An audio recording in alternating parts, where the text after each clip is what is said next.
ఓం శ్రీం దత్తాత్రేయ నమః. యూట్యూబ్ ప్రజలకు మా యొక్క ధన్యవాదములు. ఇదిగో ఈ కానొస్తున్న పువ్వు మనం మరుగుమందులో యూజ్ చేస్తామండి. మరుగుమందు అనేది 2 రకాలు, ఒకటేమో పౌడరు, ఇంకొకటేమో లిక్విడ్. ఇది విడిపోయిన భార్యాభర్తలకు, లవర్లకు ఎవరైతే మన మాట వినరో వాళ్ళు మన వశం అయిపోతారు. ఈ మరుగుమందు కాకుండా మనం వశీకరణం పూజ కూడా చేస్తాము.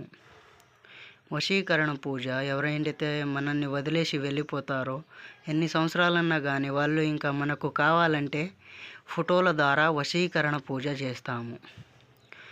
మరుగుమందు ఇది యూజ్ చేయాల్సిన విధానం, మనకు పౌడరు, లిక్విడ్ రెండిట్లోనూ మంచి ఫలితం వస్తుంది, 100% పనిచేసిద్ది. ఈ 2 కాకుండా వశీకరణం కూడా చేయించుకోవాలంటే మమ్మల్ని స్క్రీన్ మీద ఉన్న నెంబర్కి కాల్ చేసి మాట్లాడండి. ధన్యవాదములు.